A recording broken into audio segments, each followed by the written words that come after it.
பூமியை தவிர மற்ற கிரகங்களிலும் இடி மின்னல் மழை இருக்குமா? என்ன சொல்கிறது அறிவியல் என்று பார்த்தால், மற்ற கிரகங்களில் மழை பெய்ய முதலில் எவ்வளவு தூரம் சாத்தியங்கள் உண்டு, எந்தெந்த கிரகங்களில் என்னென்ன வகையான மழை பெய்யும் என்றும் நாம் இந்த வீடியோவில் முழுமையாக பார்க்க போகிறோம். முதலில் வெள்ளி. நெப்டியூன் கிரகத்தில் வைரங்கள் மழையாக பெய்யும், டைட்டன் கிரகத்தில் மீத்தேன் மழை பெய்யும், OGLE TR 56b கோளில் இரும்பு மழை பெய்யும். இது போன்ற செய்திகளை சமூக ஊடகங்களில் நாம் அடிக்கடி கடந்திருப்போம். இதெல்லாம் உண்மைதானா? உண்மையில் வைர மழை பெய்யும் அளவிற்கு நெப்டியூன் கிரகம் செழுமையானதா?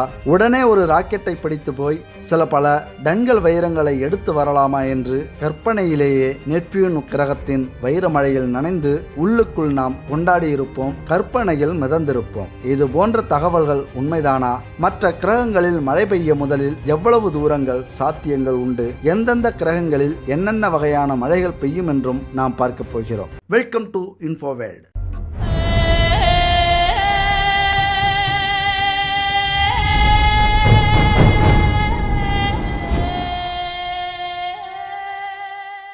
முதலில் நாம் வெள்ளியை எடுத்துக்கொண்டால், சூரியனிலிருந்து இரண்டாவதாக இருப்பது வீனஸ். புவியின் அளவே கொண்டது அது. ஆனால் அதன் வளிமண்டலம் புவியின் வளிமண்டலத்தை விட 93 மடங்கு மிகவும் அடர்த்தியானது. அதன் வழியில் 96.5% கார்பன் டை ஆக்சைடு வாயுவாகவே நிரம்பியிருக்கிறது. மீதம் 3.5% கூட நைட்ரஜன் வாயுதான். ஆரம்பகால ஆராய்ச்சி ஆதாரங்கள் அதன் வளிமண்டலத்தில் கந்தக அமிலமும் கந்தக டை ஆக்சைடு வாயுவும் கூட மிக குறைந்த அளவில் கலந்திருப்பது தெரிய வந்தது. வீனஸின் வெப்பநிலை 462 டிகிரி செல்சியஸ். சூரியனுக்கு வெகு அருகில் இருக்கும் மெர்க்குரி கிரகத்தை விட அதிகமான அளவு இது. அங்கு பசுமையுள்ள வாயுவான கரிம வாயு மிகுதியாக இருப்பதாகவே இதற்கான காரணமாக கருதப்படுகிறது. அதன் வளிமண்டலத்தில் மேகங்கள் 50 முதல் 70 கிலோமீட்டர் அளவுக்கு அடர்த்தியாக இருக்கும். அதிகமான எரிமலைகள் இருப்பதால் அதிலிருந்து வெளியாகும் கந்தக டை ஆக்சைடு வாயுவும் கந்தக அமிலமும் மேகங்களில் கலந்திருக்கும். கந்தக அமிலம் மின்சக்தி கொண்டதாக இருப்பதால் அங்கு வீரியமிக்க மின்னல்கள் அடிக்கடி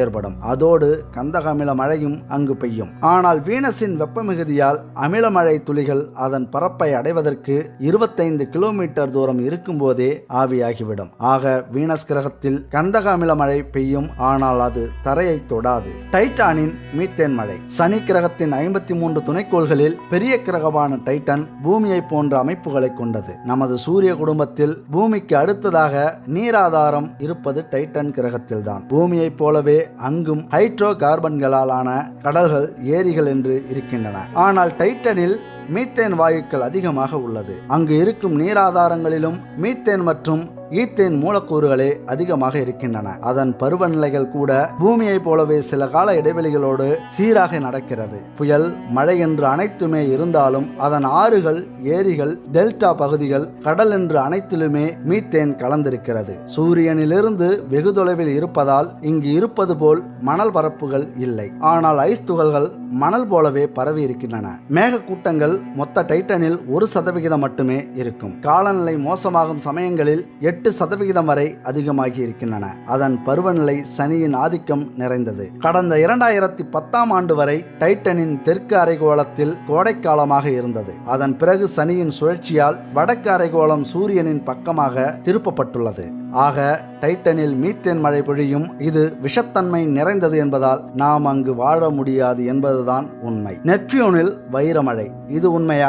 நெப்டியூன் சூரியனிலிருந்து 8ஆவதாகவும் மிக தூரத்திலும் இருப்பது முழுக்க வாயுக்களால் ஆனது. ஆகவே அங்கு மேற்பரப்பு என்று ஒன்று இருக்காது. அங்கு போய் நீங்கள் இறங்க வேண்டும் என்று நினைத்து தரையிறங்கினால் மேற்புறமாக புகுந்து கீழ்ப்புறமாக வந்துவிடலாம். அமோனியா மற்றும் மீத்தேன்களின் ஐஸ் கட்டிகளை அதிகமாக காணலாம். வேண்டுமானால் அங்கு தரையிறக்கலாம். என்ன ஒன்று, நடுவில் ஆங்காங்கே இருக்கும் புயலின் வேகமும் அங்கு சுற்றி கொண்டிருக்கும் மீத்தேன் வைரங்களும் உங்கள் விண்கப்பலை சுக்குநூறாக உடைத்துவிடும். நெப்டியூன் 80% ஹைட்ரஜனால் ஆனது. அதன் காலநிலை நொடிக்கு 600 கிலோமீட்டர் வேகமான புயல் காற்று நிறைந்தது. மீத்தேன் ஈத்தேன் துருவங்களை விட மத்திய ரேகையில் 100 மடங்கு அதிகமாக இருக்கும். அங்கு ஏற்படும் அதிவேக புயல் ஐஸ் கட்டிகளை சுக்குநூறாக உடைத்துவிடும். அதுவும் மேற்பரப்பில் அல்ல, 7000 கிலோமீட்டர் ஆழத்தில். அங்கிருந்து மத்திய புள்ளியை நோக்கி அந்த வைரம் போன்ற துகள்கள் மழை போல பெய்யும். ஆக நெப்டியூனில் வைரம் போன்ற மழை பொழியும், ஆனால் 7000 கிலோமீட்டர் ஆழத்தில்.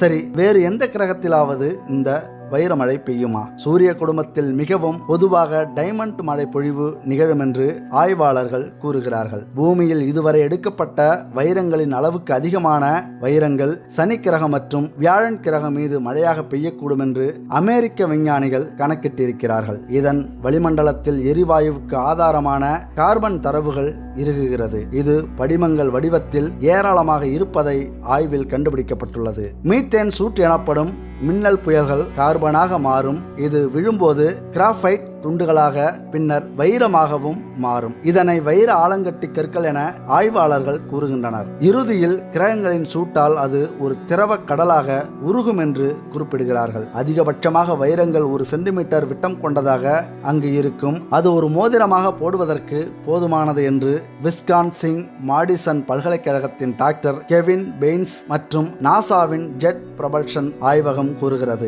சனி கிரகத்தின் மீது ஆண்டுக்கு 1000 டன் வைரங்கள் உருவாகின்றன. பின் வெப்பநிலையால் உருகும் என்பதே இதன் முக்கிய அம்சமாகும். மக்கள் என்னிடம் கேட்கிறார்கள், நீங்கள் உண்மையில் எப்படி சொல்ல முடியும்? இது வேதியியல் மற்றும் அறிவியல் ஆய்வுகள். நாங்கள் உறுதியாக இருக்கிறோம் என்று நாங்கள் நினைக்கிறோம். அங்கு வைரமழை பெய்வது உண்மையில் அறிவியலில் சாத்தியமாக இருக்கிறது. அறிவியல் சொல்கிறது என்று அவர் திடமாக சொல்கிறார். அடுத்ததாக OGLE TR56 என்ற நட்சத்திரத்தை சுற்றும் இந்த கிரகம் 2002ஆம் ஆண்டு கண்டுபிடிக்கப்பட்டது. அங்கு தட்பவெப்பநிலை 2000 டிகிரிக்கும் அதிகமாக இருப்பதால் வேதிம மூலக்கூறுகள் ஆவியாகாது.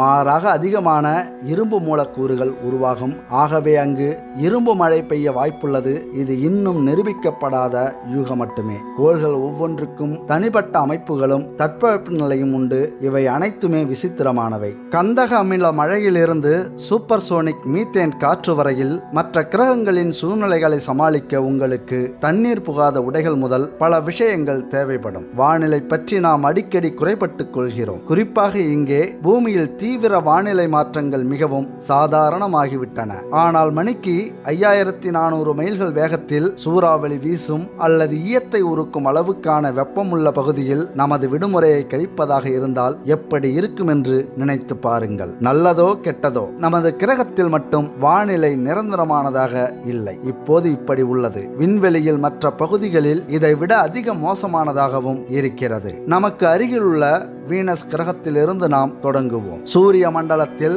வாழ்வதற்கு ஏற்பில்லாத மிக மோசமான கிரகம் அது. அடிப்படையில் நரகம் என்று அதை குறிப்பிடுகிறார்கள். காற்று மண்டலத்தின் அடர்த்தி அதிகம். பெரும்பான்மையாக கரியமில வாயு நிறைந்தது. காற்று மண்டலத்தின் அழுத்தம் பூமியில் இருப்பதை விட 90 மடங்கு அதிகம். காற்று மண்டலத்தின் அடர்த்தி அதிகம் என்பதால் சூரியனின் வெப்பத்தை பிடித்து வைத்துக் கொள்கிறது.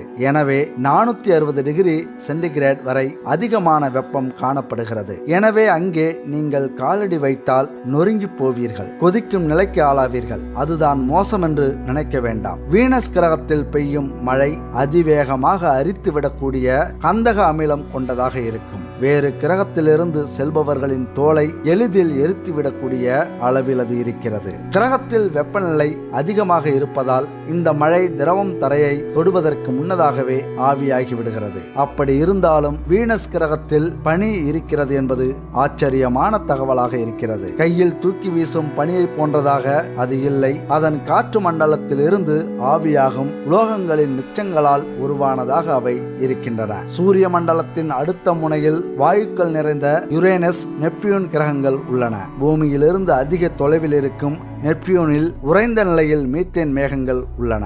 சூரிய மண்டலத்தில் மிகவும் ஆபத்தான வேகத்தில் சூறாவளி வீசும் கிரகமாக உள்ளது. கிரகத்தின் மேற்பரப்பு சமவெளியாக இருப்பதால் சூறாவளியை தடுக்கும் அமைப்புகள் எதுவும் அங்கு இல்லை. அதனால் மணிக்கு 1500 மைல்கள் வரையிலான வேகத்தில் சூறாவளி வீசுகிறது. தாங்க முடியாத அளவுக்கு சப்தம் இருப்பதுடன் அங்கு சென்றால் வைரம் போன்ற கட்டிகளின் மழையையும் எதிர்கொள்ள வேண்டியிருக்கும். காற்று மண்டலத்தில் உள்ள கார்பன் அழுத்தத்துக்கு உள்ளாகி இப்படி கட்டிகளாக வரும். ஆனால் கற்கள் விழுவது பற்றி நீங்கள் கவலைப்பட வேண்டியிருக்காது. நீங்களே உடனடியாக உறைந்து போயிருப்பீர்கள். வார்விக் பல்கலைக்கழகத்தில் ஆராய்ச்சியாளராக இருக்கும் டாம் லாவ்டன் என்பவர் பால்வெளி வானிலை பற்றி ஆர்வம் கொண்டிருக்கிறார். மற்ற கிரகங்களில் வானிலை எப்படி இருக்கும் என கண்டறிய முயற்சி மேற்கொண்டிருக்கிறார். வீனஸ் கிரகத்தின் காற்று மண்டலத்தின் மேல் பகுதி சூரிய மண்டலத்தில் பூமிக்கு அடுத்தபடியாக உயிர்கள் வாழ்வதற்கு ஏற்றதாக உள்ளது என்று அவர் கூறுகிறார். அதன் கந்தக அமில மேகங்களுக்கு மேலே ஒரு பகுதியில் ஏறத்தாழ பூமியின் காற்று மண்டல அழுத்தத்திற்கு இணையான அழுத்தம் காணப்படுகிறது